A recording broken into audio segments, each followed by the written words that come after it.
السلام علیکم ویورز د انګلیسی لغات او جملې برخې ته ښه راغلاست. راځئ چې نن د هغې سوالیې یا د هغې جملې په برخه کې زده کړه وکړو چې موږ یې په روزمره زندګۍ کې په زیاتره وخت کې په رسمي ځایونو کې ترې کار اخلو. نو راځئ زموږ سره دغه جمله یا دغه لغات چې اجازت ورته ویل کیږي او موږ ورته په انګلیسي کې پرمیشن وایو زده کړو. Can I help you؟ آیا زه مرسته کولی شم تاسو سره؟ Can I help you؟ آیا زه مرسته کولی شم تاسو سره؟ Can you give me your number؟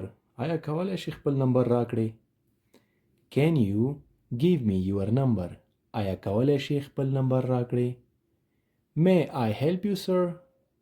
آیا زه مرسته کولی شم ښاغلیه؟ دا په هغه ځینو کې په کار راځي چې رسمي دفاتر یا ځینې وخت موږ په لوی ځایونو کې مثلا هوټلونو کې یا زیاتره وخت موږ په داسې ځایونو کې اورو په فلمي یا په ویډیوګانو کې چې کله موږ داسې یو ځای سره صحنې سره مخ کیږو چې هغلته یا د تیارو یا د هوټلونو یا د رستورانټونو په برخه کې چې کله سرویس موږ ته څوک راکوي یا موږ نه دا پوښتنه کوي چې may I help you sir؟ آیا زه مرسته کولی شم ښاغلیه؟ نو دا په هغې صورت کې په کار اخیستل کیږي یا ترې کار اخیستل کیږي چې کله یو څوک تاسو څنګ کې راشي او تاسو نه پوښتنه کوي چې که چېرته تاسو څه مشکل لرئ may I help you sir؟ آیا زه مرسته کولی شم چې دا مشکل تاسو ته حل کړم؟ نو دغې صورت کې دغه خبر ویل کیږي یا دغه سوال ویل کیږي may I help you sir؟ آیا زه مرسته کولی شم ښاغلیه؟ Can I open the door؟ آیا دروازه خلاصه کړم؟ Can I open the door؟ آیا دروازه خلاصه کړم؟